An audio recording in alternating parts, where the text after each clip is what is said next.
विधानसभा सामान्य निर्वाचन के द्वितीय चरण के संबंध में प्रदेश के 55 विधानसभा निर्वाचन क्षेत्रों के सामान्य निर्वाचन 2022 के लिए दिनांक 14 फरवरी 2022 को मतदान होगा। मतदान प्रातः 8 बजे से शुरू होकर शाम 6 बजे तक चलेगा। उक्त निर्वाचन क्षेत्र 9 जनपद सहारनपुर, बिजनौर, मुरादाबाद, संभल, रामपुर, अमरोहा, बदायूं, बरेली तथा शाहजहांपुर में स्थित है। आप लोगों को पहले भी अवगत कराया हम लोगों ने और आप लोगों ने भी उसका वाइड सर्कुलेशन किया है। भारत निर्वाचन आयोग के आदेशों के क्रम में मतदाता पहचान पत्र के अतिरिक्त 12 अन्य पहचान पत्र यथा Aadhaar card, MNREGA job card, bank डाकघरों द्वारा जारी किए गए फोटोयुक्त पासबुक, श्रम मंत्रालय की योजना के अंतर्गत जारी स्वास्थ्य बीमा smart card, driving licence, PAN card, NPR के अंतर्गत आरजीआई द्वारा जारी किए गए स्मार्ट कार्ड, भारतीय पासपोर्ट, फोटोयुक्त पेंशन दस्तावेज, केंद्र राज्य सरकार, लोक उपक्रम पब्लिक लिमिटेड कंपनियों द्वारा अपने कर्मचारियों को जारी किए गए फोटो सेवा पहचान पत्र और सांसदों, विधायकों, विधान परिषद सदस्यों को जारी किए गए सरकारी पहचान पत्र, यूनिक डिसेबिलिटी आईडी कार्ड, सामाजिक न्याय एवं अधिकारिता मंत्रालय भारत सरकार द्वारा जो जारी किया गया मतदेय स्थलों पर मतदाताओं की पहचान किए जाने के लिए अनुमन्य मान्य है। भारत निर्वाचन आयोग द्वारा निष्पक्ष, सुरक्षित एवं शांतिपूर्ण चुनाव हेतु व्यापक इंतजाम एवं सुरक्षा व्यवस्था सुनिश्चित की गई है। कोविड-19 के दृष्टिगत मतदान दिवस को मतदेय स्थलों पर thermal scanner, hand sanitiser, gloves, face mask, face shield, PP kit, साबुन, पानी, इन सभी चीजों की पर्याप्त व्यवस्था सुनिश्चित की गई है। मतदाताओं की सुविधा हेतु वोटर गाइड का भी वितरण किया गया है। वोटर गाइड में कोविड-19 से संबंधित क्या करें क्या ना करें, डूज एंड डोंट्स का भी स्पष्ट उल्लेख किया गया है। विधानसभा सामान्य निर्वाचन 2022 के लिए होने वाले द्वितीय चरण के मतदान में 2.02 करोड़ मतदाता अपने मताधिकार का प्रयोग करेंगे। इनमें 1.08 करोड़ पुरुष, 0.94 करोड़ महिला तथा 1269 तृतीय लिंग के मतदाता हैं। द्वितीय चरण के निर्वाचन में कुल 55 विधानसभा क्षेत्रों में 586 प्रत्याशी हैं, जिनमें से 69 महिला प्रत्याशी शामिल हैं। वर्तमान निर्वाचन में भारत निर्वाचन आयोग द्वारा आपराधिक पृष्ठभूमि के प्रत्याशियों के संदर्भ में राजनीतिक दलों को निर्देश दिए गए हैं कि वे ऐसे प्रत्याशियों के संबंध में समाचार पत्रों में यह सूचना प्रकाशित करें कि प्रत्याशियों की क्या आपराधिक पृष्ठभूमि है एवं आपराधिक पृष्ठभूमि के बावजूद भी उनको किस आधार पर प्रत्याशी बनाया गया है। इस संदर्भ में ऐसे प्रत्याशियों को स्वयं भी मतदान दिवस के 48 घंटे पूर्व न्यूनतम 3 बार अपने आपराधिक विवरण को प्रकाशित किया जाना है। जिन प्रत्याशियों द्वारा ऐसा नहीं किया गया है तो संबंधित रिटर्निंग ऑफिसर उनके विरुद्ध नियमानुसार नोटिस भी जारी की गई है।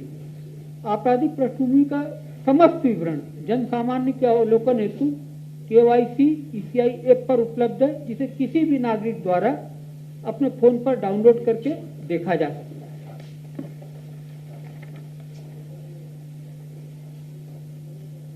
उपचुनाव में कुल 23,404 मतदेय स्थल पोलिंग स्टेशन तथा 12,544 मतदान केंद्र अर्थात लोकेशन है। कोविड-19 के दृष्टिगत भारत निर्वाचन आयोग द्वारा मतदेय स्थलों पर मतदाताओं की अधिकतम संख्या 1250 तक रखने के निर्देश दिए गए हैं। सभी मतदेय स्थलों पर सभी आधारभूत सुविधाएं, रैंप, शौचालय, पीने की पानी की व्यवस्था, ये सभी सुनिश्चित किए गए हैं। मतदान पर सतर्क दृष्टि रखने के लिए आयोग द्वारा 51 सामान्य प्रेक्षक, 9 पुलिस प्रेक्षक तथा 17 व्यय प्रेक्षक भी तैनात किए गए हैं।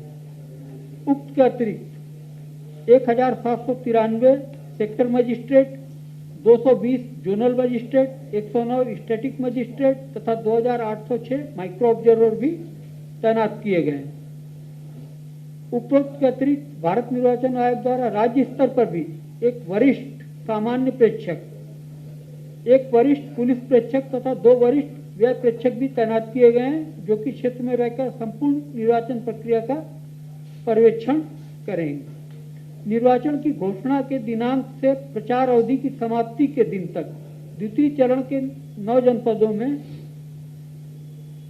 कुल रुपए 3.14 करोड़ नगद तथा 2.47 लाख लीटर शराब की बरामदगी हुई है, जिसके संबंध में विधिक कार्रवाई की जा रही है। मतदान पर पर्यवेक्षण हेतु प्रत्येक जनपद के 50% मतदेय स्थलों पर लाइव वेबकास्टिंग की व्यवस्था की गई है, जिसका पर्यवेक्षण जिला निर्वाचन अधिकारी, मुख्य निर्वाचन अधिकारी कार्यालय एवं भारत निर्वाचन आयोग तीनों स्तरों पर किया जाएगा। उपरोक्त के साथ साथ आवश्यकता के अनुसार वीडियो कैमरों की भी अतिरिक्त व्यवस्थाएं सुनिश्चित की गई हैं। चुनाव को शांतिपूर्ण ढंग से संपन्न कराने हेतु पर्याप्त संख्या में अर्धसैनिक बलों की तैनाती की गई है। प्रत्येक मतदान केंद्र पर अर्धसैनिक बलों की तैनाती सुनिश्चित की गई है एवं ईवीएम के स्ट्रांग रूम की सुरक्षा की जिम्मेदारी भी अर्धसैनिक बलों को ही दी गई है।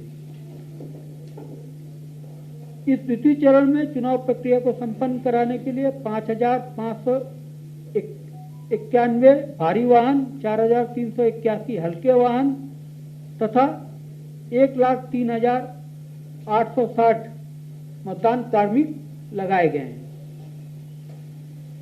चुनाव में सभी 23,404 मतदेय स्थलों पर मतदान के लिए आवश्यक ईवीएम, वीवीपैट तथा अलग अलग जनपदों में पर्याप्त मात्रा में रिजर्व ईवीएम एवं वीवीपैट की व्यवस्था की गई है एवं सभी जनपदों में तकनीकी रूप से प्रशिक्षित कर्मियों की व्यवस्था भी सुनिश्चित की गई है, जिससे कि ईवीएम अथवा वीवीपैट में कोई अगर समस्या आती है तो उसका तत्काल निराकरण सुनिश्चित किया जा सके।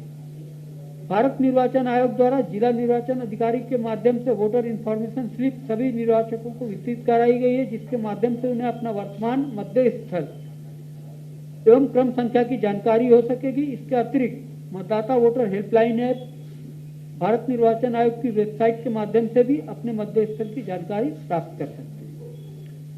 मतदान की अवधि में सभी बीएलओ को ये निर्देशित किया गया है कि वो मतदाता सूची के साथ हेल्प डेस्क पर उपस्थित रहें एवं आने वाले मतदाताओं की सहायता करेंगे। दिव्यांग मतदाताओं के लिए जनपदों में सभी जगह व्हील चेयर एवं जगह जगह पर वॉलंटियर्स की व्यवस्था की गई है, जिससे कि दिव्यांग मतदाताओं को एक सुखद अनुभव हो वोट डालने का और उनकी सहायता की जाए। द्वितीय चरण में कुल 252 आदर्श मतदान केंद्र तथा 127 समस्त महिला कर्मी मतदेय स्थल बनाए गए हैं। मैं आप सभी मीडिया, इलेक्ट्रॉनिक एवं प्रिंट के जो मेरे साथीगण हैं के माध्यम से पुनः अपील करता हूं कि प्रदेश के इन 9 जनपदों के चुनाव में जो मतदाता हैं वो सभी अपने मताधिकार का प्रयोग अवश्य करें। हमसे जुड़े रहने के लिए हमारे YouTube चैनल को सब्सक्राइब करें और नई वीडियो की नोटिफिकेशन के लिए बेल आइकॉन को दबाएं। अगर आप ये वीडियो Facebook पर देख रहे हैं तो लाइक जरूर करें और ज्यादा से ज्यादा शेयर करें। धन्यवाद।